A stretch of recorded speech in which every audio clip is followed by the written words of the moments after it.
let's go ahead and get into our Big 12 power rankings here post week 7 here in the Big 12. Let's get into it right here. So this, can you see it very well? Do I need to zoom in more? I feel like I might need to zoom in a little bit more. Probably zoom in a little bit there. That's too much. Okay.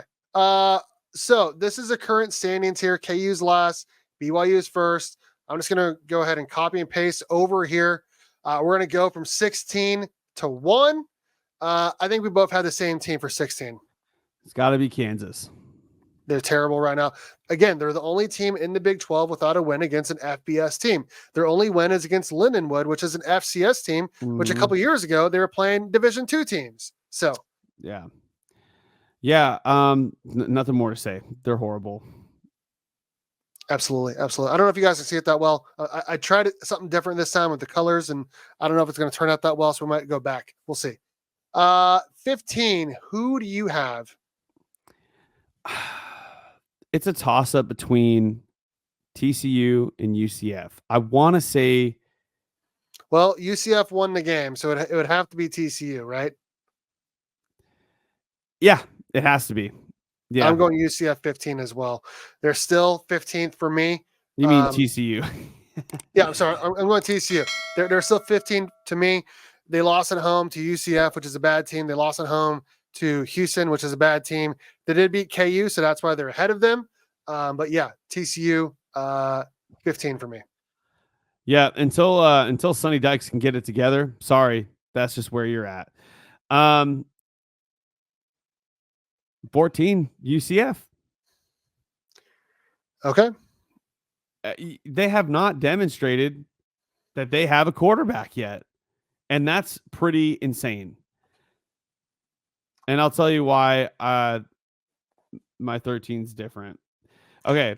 I'm going Houston at 14 because they beat TCU. Go ahead. Really quick.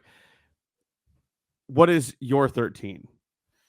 Oh, my 13 is definitely UCF. Okay, so my 13 is Houston. So we can talk about this. This is our difference right here. This is our difference. So here's where I'm going with this. Houston at least has QB options. That's it. They at least have an option in the quarterback position. If UCF doesn't even have that, then I don't know how they're gonna. Houston went 2 games without scoring a point. That's true, but 2 games without scoring a point. They can improve. Teams can improve. And they have improved, but now they have that film out there from Zion Chris. But I mean, they're still. I think they're one of the worst teams in the Big 12. I think UCF. They have enough offensive pieces to be a lot better. They don't know who their quarterback is right now, but their offensive line is horrible. They're interchangeable. They're at least Houston is fighting. UCF does not have an offensive line. I mean, it's bad, Steve. Like the areas that they're struggling in are the areas that are not. It's not good to struggle in those areas. Quarterback and offensive line, you're not going to score points, and they've demonstrated they can't. So, okay, so that's the bottom 4. Let's move on to the next 4 here. Who you got at number 12? Because I'm going Baylor. Oof, I was going to go Oklahoma State. Okay, why are you going Oklahoma State over Baylor? Because I have Oklahoma State number 11. And I have Baylor there. The only reason is because Baylor looks like they're actually trying to be competitive in their games. That's like they actually look like they're fighting. Now, I know I think I had this reversed the week before, but after watching or like thinking about it, I was like, Baylor actually does compete. I mean, they went to Colorado and competed, So, and they went into overtime and all the stuff. And, Dion was able to drop passes against K-State, did the same thing to Baylor. It makes me think, maybe Baylor. I love that you keep calling Shadur Dion. That's my favorite part of this podcast. Listen, to everybody who's watching this right now, I was out of state, drove through the night, got 1 hour sleep in the car while my wife was driving. I know. I went to work for 8 hours on 1 hour of sleep, came home, and slept for 4 more hours. I am exhausted. That is how important milk is to Kenny. And how important KSU Nation is to me, Yes, because that is true. I should be sleeping right now. But I'll say this: Baylor at least looks like they're fighting in their games, whereas Oklahoma State is like rolling over. I mean, they lost, and I'm probably gonna get 38-14 at home to West Virginia. yeah. But here's why I have them over Baylor. So they did beat Arkansas at home in overtime. Arkansas beat Tennessee, and we know Tennessee's right now is considered a top 10 team. There's enough pieces there for Oklahoma State to be a lot better than they are. I don't know if it's a coaching. I don't know if it's a players that they already got the money. They don't care anymore. I think there's better pieces right now at Oklahoma State than there is at Baylor. I mean, Baylor's a couple losses away from Dave Aranda having to find a new job. I'll be honest. Gundy's not getting fired. Aranda could. So that's why I have him number 11. Yeah, Gundy's been their coach for like 20 years. He's not going anywhere. He is like as important to OSU as Bill Snyder is to K-State. Like, that's how important Gundy is for Oklahoma State University. He's not going anywhere. Absolutely. Absolutely. Okay. Number 10, I'm going Utah. They have you're going with them number 10 as well? You have to. You have Why to. Is that? Why is that? Because my 9 is Arizona, and Arizona beat Utah, and Cam Rising is nowhere to be found. You know the where's Waldo? It's like, where's Cam Rising? Like, that's I what that is. I also have a 9. I agree. Utah is falling off, man. And you know what? I wouldn't be as worried about Utah if their defense was actually playing as advertised, but they're not. So, and if you don't have a quarterback and your defense is falling apart, I mean, they didn't tell me a Utah fan that said that this was going to happen, and I'll show you a liar. No, I mean, agree. their entire fan base is in shambles right now that they've lost back to back. That's crazy. Oh yeah, and I don't think Arizona is a good football team right now, as evidence to their games at BYU and at K-State, and then at home against Texas Tech. Now, granted, all of those teams are in the top 4 or 5, so they're not bad losses, but they did win at Utah. Kenny G is Energizer Bunny 2.0. Sometimes I don't think so because I'm like dragging, but I do keep going though. So I get what you're saying there.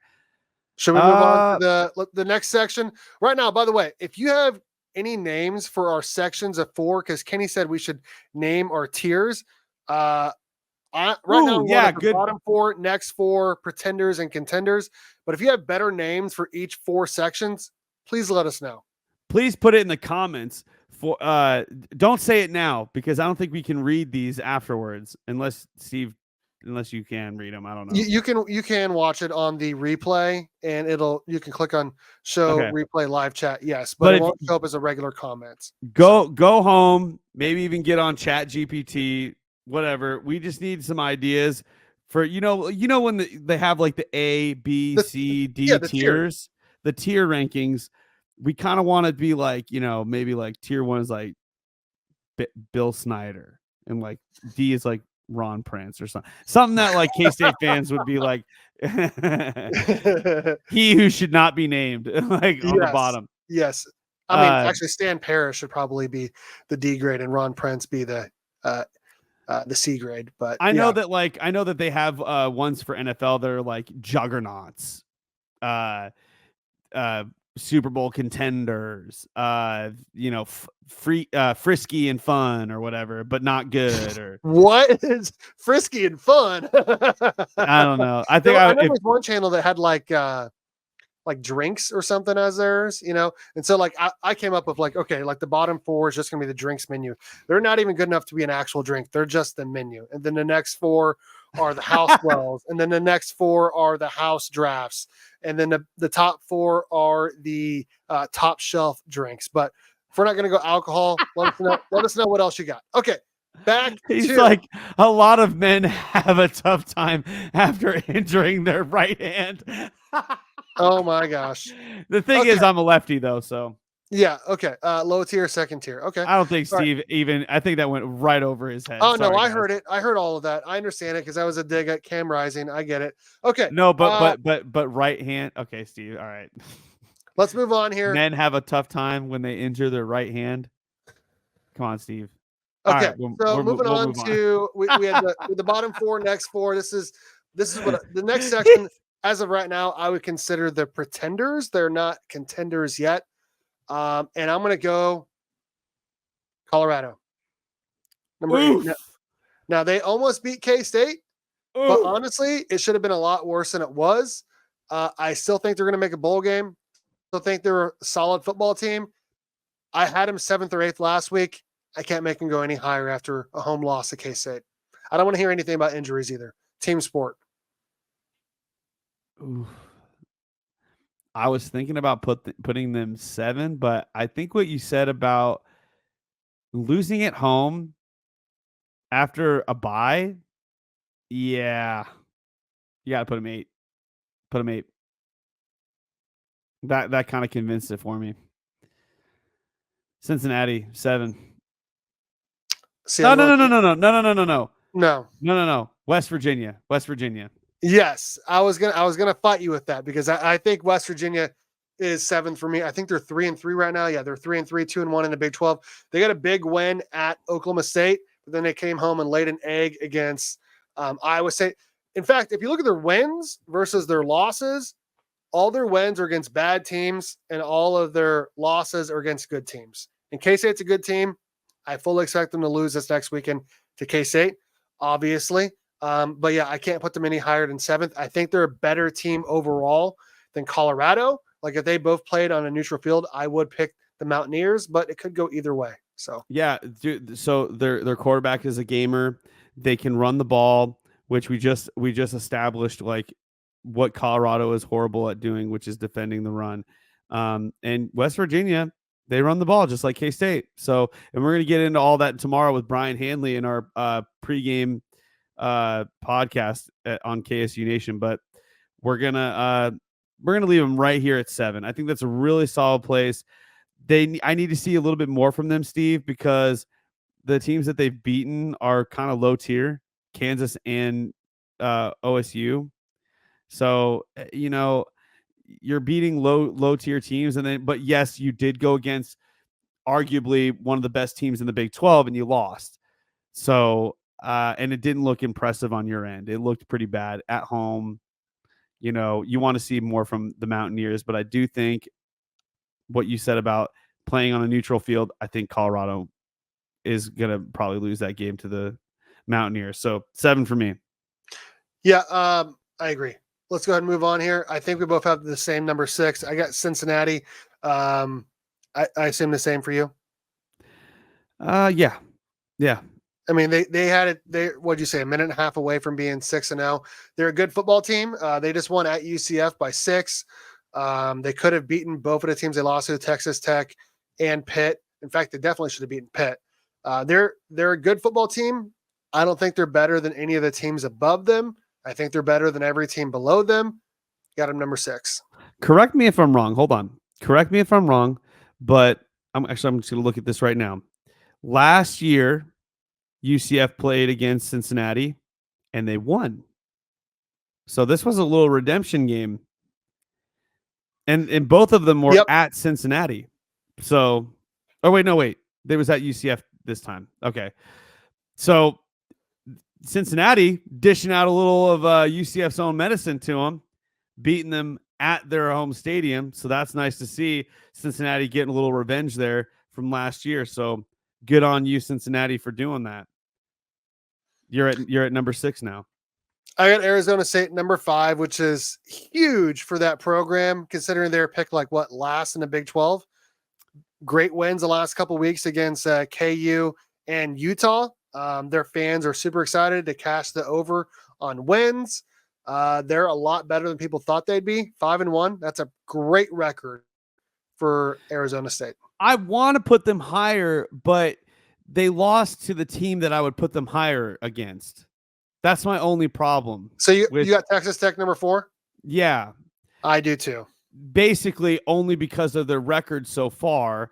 But the fact that Arizona, it just looks like Arizona State beating Utah, that's huge. And I'd say like you can't really Texas Tech had a bye week, so you can't really like compare what each team did last week to like put them head to head because the way I see power rankings is like, okay, yeah, you beat this person at this week, but like at this week they could be much better. You know, that's how when I see power rankings for week on week, I think it should be like current power level because let's just say like Travis Hunter's out for the season. Well, Colorado's power is now like down here when it was going to be up here.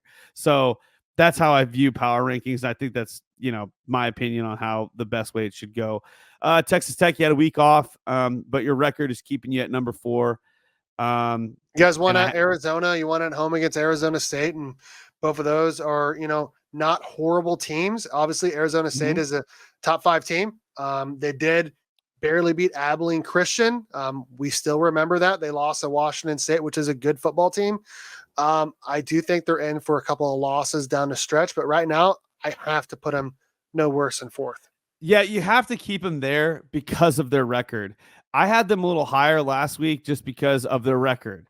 And because K-State was off last week. So I just said, K-State, they beat Oklahoma State. Oklahoma State, not a great team.